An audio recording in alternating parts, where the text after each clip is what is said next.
विकसित भारत की यात्रा में हर सरकारी कर्मचारी का बहुत बड़ा योगदान होगा। आज जो 1 लाख से ज्यादा कर्मचारी हमारे साथ जुड़ रहे हैं, वो इस यात्रा को नई ऊर्जा और गति देंगे। आप चाहे जिस विभाग में रहे, ये याद रखें कि आपका हर दिन राष्ट्र निर्माण के लिए समर्पित हो।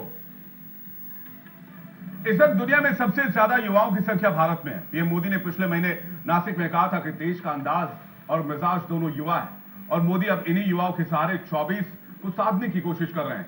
50 लाख नए मतदाताओं को अपने साथ जोड़ने के लिए बीजेपी ने 2024 जनवरी को नव मतदाता सम्मेलन का आयोजन किया था, और अब रोजगार मेले में 1 लाख से ज्यादा युवाओं को सरकारी नौकरी की सौगात दी है। अब एक युवा के परिवार में मान लीजिए 4 सदस्य हैं, तो यह संख्या 4 लाख से ज्यादा हो जाती है।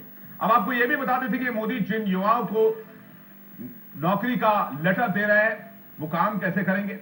चयनित युवाओं को कर्मयोगी के तहत ट्रेन किया जाएगा। ट्रेनिंग के बाद इन सभी युवाओं की तैनाती की जाएगी। केंद्र और राज्य सरकार के विभागों में इन्हें नौकरी मिली है। मोदी 2.0 का ये 12वां और आखिरी रोजगार मेला था। पीएम मोदी ने कहा कि केंद्र सरकार 2014 से ही युवाओं के विकास के लिए लगातार काम कर रही है। यूपीए सरकार से 1.5% से ज्यादा युवाओं को रोजगार दिए गए हैं, और भारत आज अपने युवाओं के कौशल पर जितना निवेश कर रहा है, उतना इससे पहले कभी नहीं हुआ। साथ ही मोदी ने यह भी बताया कि किस तरह से पहले की सरकारों में नौकरी के लिए विज्ञापन जारी होने से लेकर नियुक्ति देने में लंबा समय लग जाता था, लेकिन अब सरकार न सिर्फ रोजगार दे रही है, बल्कि पूरे सिस्टम को पारदर्शी बना रही है।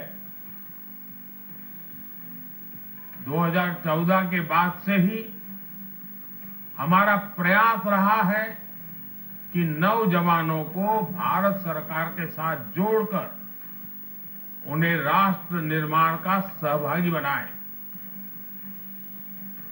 पहले की सरकार ने अपने 10 साल में जितनी सरकारी नौकरियां दी थी, उससे लगभग 1.5 गुना ज्यादा सरकारी नौकरी भाजपा की सरकार ने अपने 10 साल में दी है।